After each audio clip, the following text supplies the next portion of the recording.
Welcome back અને આગળ વાત કરીએ કર્ણાટકના બેંગલુરુમાં ભારે વરસાદનો કહેર જોવા મળ્યો। બેંગલુરુમાં કરા સાથે ધોધમાર વરસાદ વરસ્યો। થોડા કલાકોના વરસાદમાં જ બેંગલુરુ આખું પાણીમાં ગરકાવ થઈ ગયું।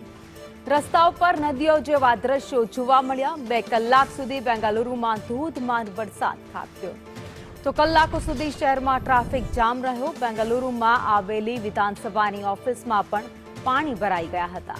કર્ણાટક વિધાનસભામાં વિપક્ષના નેતાનું કાર્યાલય જળમગ્ન થયું। ગઈકાલે મોડી સાંજે ખાબકેલા વરસાદે બેંગલુરુમાં તાંડવ મચાવ્યું હતું। લોકોને મોટા પાયે મુશ્કેલીનો સામનો કરવાનો વારો આવ્યો હતો। તો આ દ્રશ્યો તમે જોઈ રહ્યા છો, જાણે કે કેમ ચોમાસું બેસી ગયું હોય તે રીતે અત્યારે ધોધમાર વરસાદ વરસી રહ્યો છે। ભારે વરસાદને કારણે બેંગલુરુમાં જનજીવન પ્રભાવિત થયું છે। હાલમાં બેંગલુરુમાં ગત રોજ જે વરસેલો વરસાદ હતો ત્યાંના પાણી પણ હજુ સુધી ભરાયેલા છે। કેટલાક વિસ્તાર એવા છે જ્યાં વૃક્ષ ધરાશાયી થઈ ગયા છે તો ભારે પવન ફૂંકાવાને કારણે જનજીવન પ્રભાવિત થયું હતું। રસ્તા ઉપર નદીઓ વહેતી હોય તેવા દ્રશ્યો જોવા મળ્યા હતા।